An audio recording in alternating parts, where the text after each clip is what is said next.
अस्सलाम वालेकुम दोस्तों, जियो टीवी पे नशर होने वाला ब्लॉकबस्टर ड्रामा इश्क में तेरे सदके की सिर्फ 2 ही एक साथ ने हर तरफ धूम मचा दी है। सोशल मीडिया पे सबकी ज़बान पे बस एक ही नाम है, जुल्फ़िकार शाह। ये कहानी है एक ऐसे शख्स की जिसे अपनी बीवी हूर से जुनून की हद तक मोहब्बत है। इसकी मोहब्बत सिर्फ दावों की हद तक महदूद नहीं, बल्कि वो हूर के लिए किसी की जान ले भी सकता है और दे भी सकता है।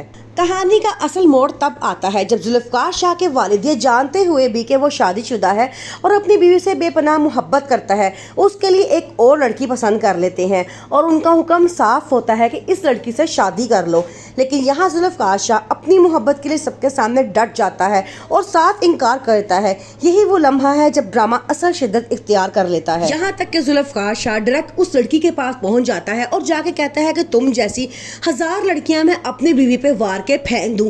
मैं हूर से बहुत मोहब्बत करता हूं और कभी तुमसे शादी नहीं करूंगा, इसलिए बेहतर है कि तुम खुद इस शादी से इनकार कर दो। एनिवर्सरी के मौके पर जब हूर तैयार होती है तो वो बहुत प्यारी साड़ी पहनती है। हर कोई उसे बहुत तारीफ करता है कि तुम बहुत प्यारी लग रही हो। यहाँ तक कि एक लड़का पार्टी में मौजूद हूर को जब होट कहता है तो ये बात जुल्फ़िकार शाह सुन लेता है और उसे बड़ा गुस्सा आता है। वो उसे मारना शुरू कर देता है और पार्टी वहीं पे खत्म हो जाती है। लेकिन इसका उसको बहुत बुरा अंजाम देखना पड़ता है कि उसके बाप का पार्टनर का बेटा था और जैसे ही उसने वहाँ पे मारपीट कुटाई की है तो उससे जाते साथ ही अपने तमाम शेयर्स वापस ले लिए और इसका उनकी कंपनी को बहुत ज़्यादा नुकसान उठाना पड़ा। अब जुल्फ़िकार शाह के पापा उससे बहुत नाराज़ हैं और कहते हैं कि तुम्हें उसको मारपीट नहीं करनी चाहिए थी।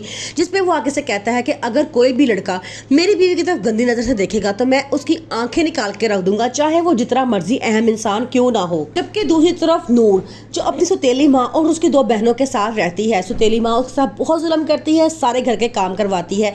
एक दिन उसके घर उसकी फुप्पो आती हैं, वो सब कुछ जान लेती है कि उसका कितना बुरा सलूक हो रहा है।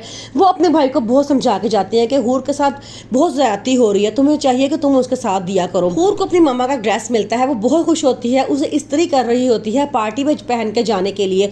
अब उसकी बहनें जो उससे जलती हैं वो चुप करके आती हैं, उसके कपड़े जला देती हैं। जब नूर को पता चलता है कि मेरी मामा के कपड़े जल चुके हैं, वो उनको देख के बहुत रोती है और कहती है कि ये मेरी मामा की निशानी थी जो पता नहीं किसने जला दी है।